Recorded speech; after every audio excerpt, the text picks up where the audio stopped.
Psalm 119, Day 24, Your Testimonies. We'll be reading verses 153 through 160. Look at my affliction and deliver me, for I do not forget your law. Plead my cause and redeem me. Give me life according to your promise. Salvation is far from the wicked, for they do not seek your statutes. Great is your mercy, O Lord. Give me life according to your rules. Many are my persecutors and my adversaries, but I do not swerve from your testimonies. I look at the faithless with disgust, because they do not keep your commands. Consider how I love your precepts. Give me life according to your steadfast love. The sum of your word is truth, and every one of your righteous rules endures forever. Our thoughts today center around verse 157. Many are my persecutors and my adversaries, but I do not swerve from your testimonies.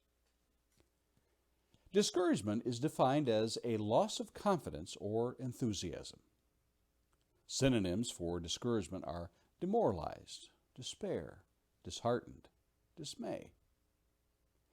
Can you relate to this feeling in your life from time to time? Perhaps we all can.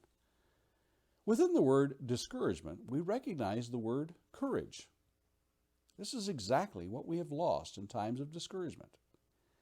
It is that malaise and dejection that has overcome us. Discouragement, when allowed to get a foothold, often leads to depression. Fortunately, there's a magic pill we can take that cures us instantly, so we never get discouraged. Do you believe that? No? Good. Because there is no magic pill, no instant cure, much to the contrary of the self-help gurus and snake oil salesmen that have us to believe. But it is not a hopeless situation to find oneself feeling discouraged. All is not lost. Sometimes half the battle is identifying the problem. Have you set the bar too high, so to speak? Have you become discouraged because you have failed to reach a goal that you set for yourself? Maybe it's an unreasonable goal. Now, that is not to say that we shouldn't always set easy goals and never challenge us. However, there is an honesty we must have within. There are perhaps other internal factors that need examining. It may be external in nature. In the books of Nehemiah and Ezra, the people were given the task of rebuilding the wall around Jerusalem and the temple. The enemies of God had other ideas and sought to discourage the people. We read in Nehemiah chapter 6 and verse 9, "For they all wanted to frighten us, thinking their hands will drop from the work, and it will not be done. But now, O God, strengthen my hands."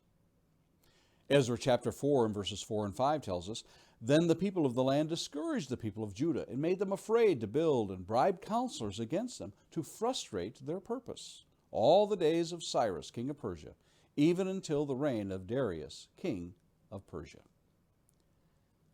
Discouragement is one of Satan's most effective tools. Whether it is external or internal forces that are the root of your discouragement, you can be sure that Satan is working overtime and pulling out all the stops to discourage your walk with God.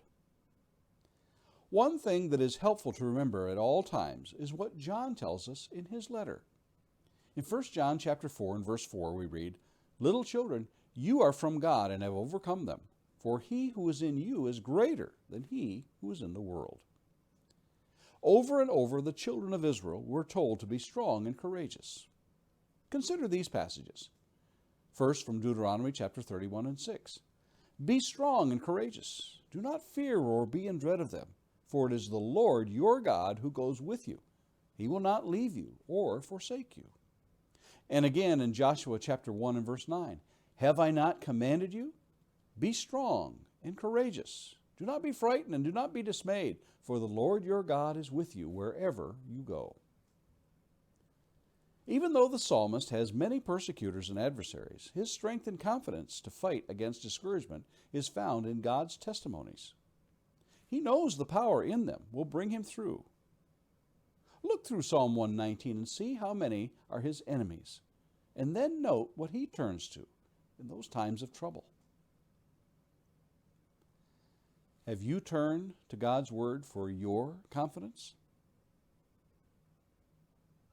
And Lord willing, we'll meet again here tomorrow.